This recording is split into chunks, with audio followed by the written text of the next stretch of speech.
sa mga Nostradamus Worldwide, today is another day. Ayun, sobrang na-miss ko kayong lahat, guys. And gusto ko pala magpasalamat kay Dr. Baker and sa wife niya for making me pretty. Ayan, medyo nag-lose weight na po ako ngayon kasi talagang napaka-effective ng Baker Slim. And gusto ko rin magpasalamat kay Ate Shira for making me pretty sa hair ko. Ayan. Sa mga gusto magpa-extensions dyan, you can book kay Shira. Ayan, kay Ate Shira. And also, gusto kong magpasalamat sa Hickory. Ayan. Kasi sobrang sila din nagpapaganda sa skin ko. So, ngayon, sa mga Nostradamus Worldwide, may tutulungan tayo. Ayan sila ate. So, may gamit silang dala and hindi ko na lang ipapakita kasi talagang titignan ko kung ano i-reveal ng mga barahan. No? And gusto ko magpasalamat sa kanila sa pagtitiwala nila sa akin sa pagpunta na nandito kahit malayo sila. Okay? Ready ka na ate?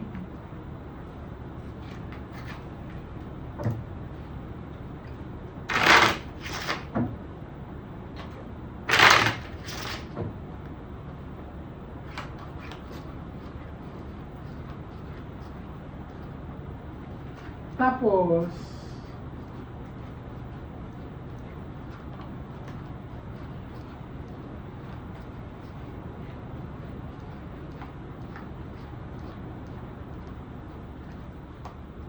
sinong tatawid ikaw?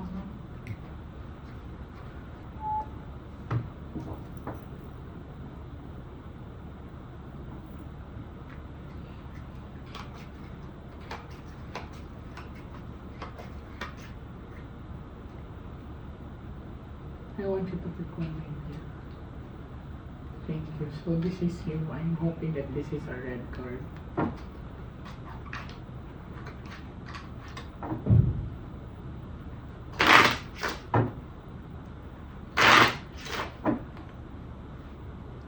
Cut the cards into two.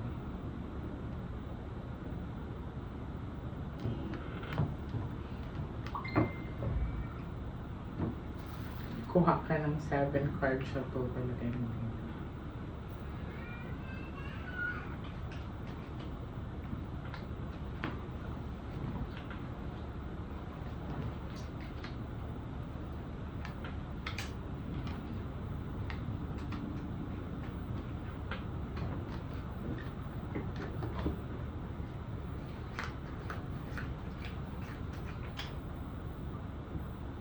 Pag may jack dito hanggang sa last 12 mo, siya na yan.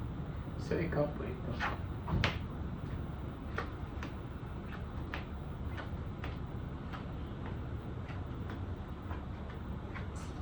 Kung mapapansin mo, walang tao dito. Pero this is a sharp object. Parang hindi maganda to ate ha.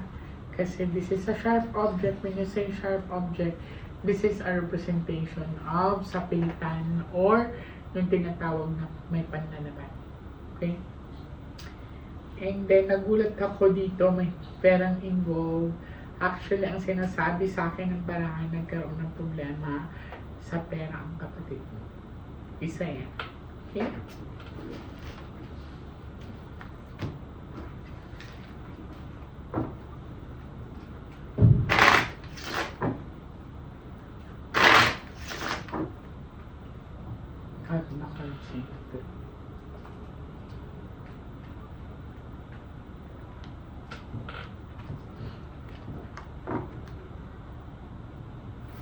Kuha ka darling ng 9 cards of total again.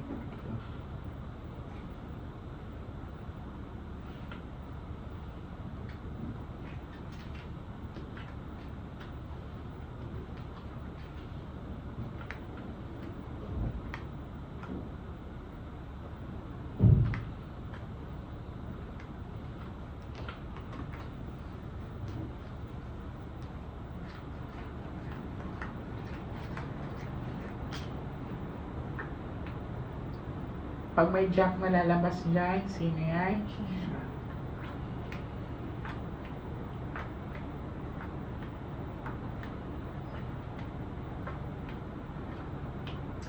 Okay, malungkot ang pinapakita sa akin ng mga baraha and malinaw na pinapakita sa akin, hindi nagpakamatay ng kapatid ko. Hindi po hindi po niya magagawa. Basta ang pain na ramdaman ko is ito, yung upper part niya. And parang nga siyang binuhat eh. Kung nakalihis kasi ang damit niya, Opo. alam mo yung maaring hinila or something.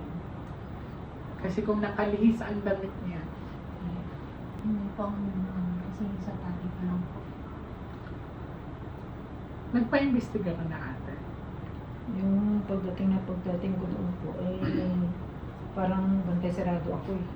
Doon, sa lugar na yun. Hindi po siya Sa sinamahan ng sa asawa pulis. niya.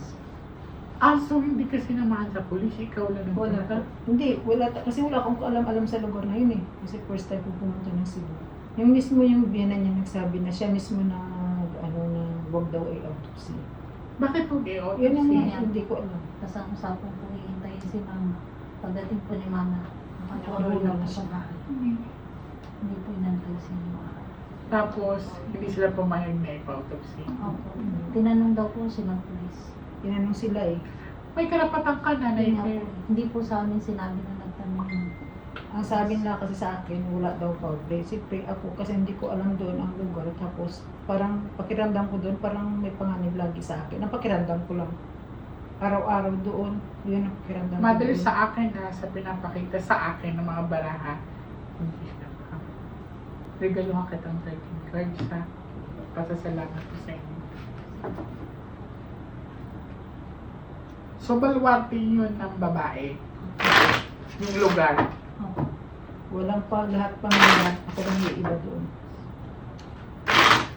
Kaya nakakapagtaka, nag-against agad sila sa autopsy. Ako, nag-agis agad.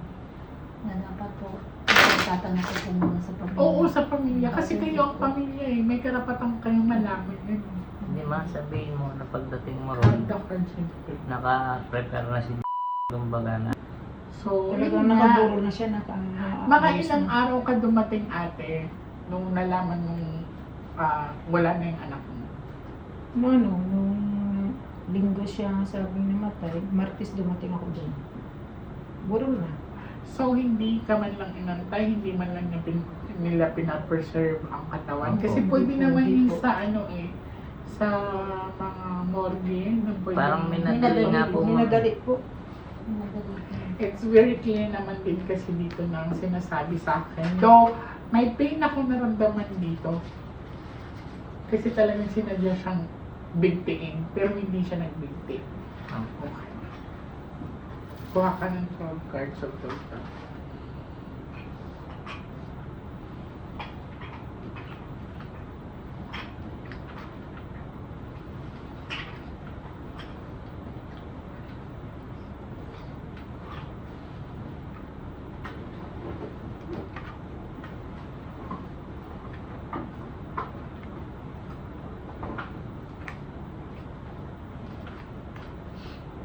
So, sa pinapakita sa akin ng baraha malinaw po, ang pagkamatay ng anak niyo ay ang taas ng chances may foul play po.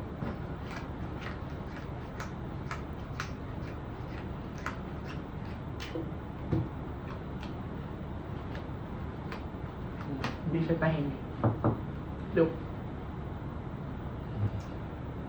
Alam mo na to kuya. Asking for justice siya. Ayan o. So, ano nga tong Jack? Siya, di ba? So, this is a bad luck card. Pinatay yung anak mo. Gusto niya matahin. Hindi siya pala comfortable. Pwede ba kayo makabalik sa akin ng Friday? Nito po. Oo. Ano, Or kung hindi, bukas. ano, Kasi susubukan pa rin natin kung Hindi po kasi kami sure kung bukas. okay. Sinong admin niyo? Si ano mo, Kaya kasi si Ma'am Trixie na po. Magsabi, sino bang una ninyo? Lumabi po kaso di po siya nag-response sa akin. Katulong. So, baka ano kasi natatamunan natin. Kaya- So, mag-chat na lang kayo kay Trixie. Okay. Kung kayo bukas kasi susubukan pa rin natin makatawid. sa hulingan. So, nakita niyo naman nauna to. Tignan niyo ate, kung nauna sana to, ibig sabihin at least siya. Totoong ginawa niya yun. Last time.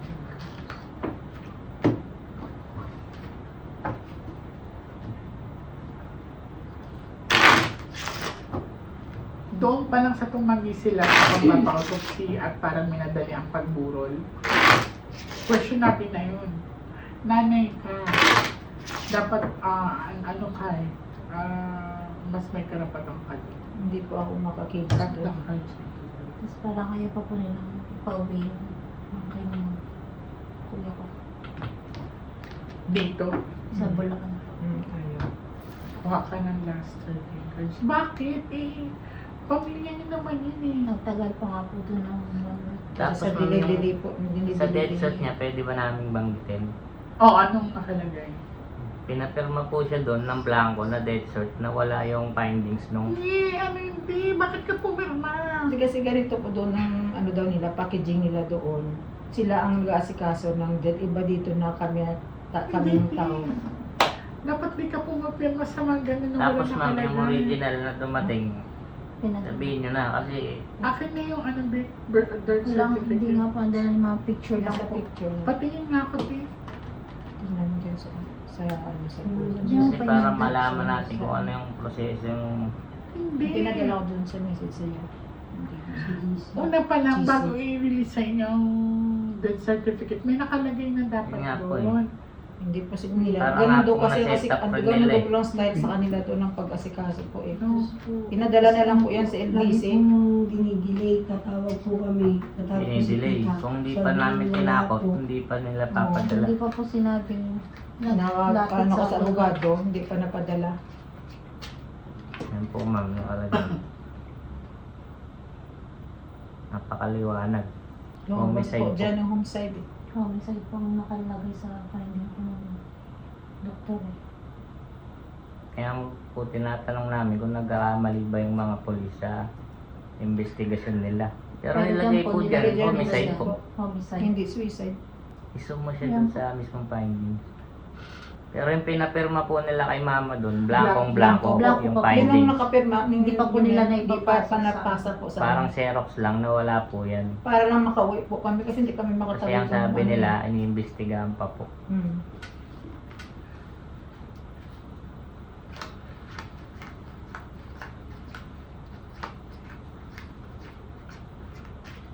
Malinaw.